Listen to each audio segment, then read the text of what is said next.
This is the Lone Crater YouTube. We hope this video helps. In this video, I will explain how to make Eclairs ice cream. First, gather your ingredients, including flour, butter, eggs, and your favorite ice cream flavor. We'll start by preparing the choux pastry, which forms the eclair shell.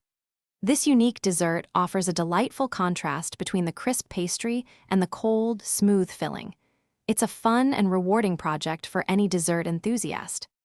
To make the choux pastry, combine 1 cup of water and 8 tablespoons of butter in a saucepan, bringing it to a boil. Remove from heat and quickly stir in 1 cup of all-purpose flour until a smooth ball of dough forms. Let it cool slightly, then beat in 4 large eggs, one at a time, until the batter is glossy and smooth. This creates the perfect base for your eclairs. Pipe the choux pastry onto a baking sheet in 3-inch strips, leaving some space between each. Bake them at 400 degrees Fahrenheit for about 25 minutes, or until they are puffed and golden brown. After baking, let the pastry shells cool completely.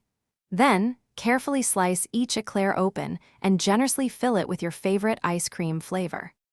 For the perfect finish, prepare a simple chocolate glaze by whisking together cocoa powder, powdered sugar, and a touch of milk or cream. Drizzle this delicious glaze over your ice cream-filled eclairs. Freeze them for at least 30 minutes to allow the ice cream to firm up and the glaze to set. They are best enjoyed chilled. Remember to check the description for a link to the Shark AI Ultra Robot Vacuum and other great deals. Thanks for watching. Consider subscribing if we helped you.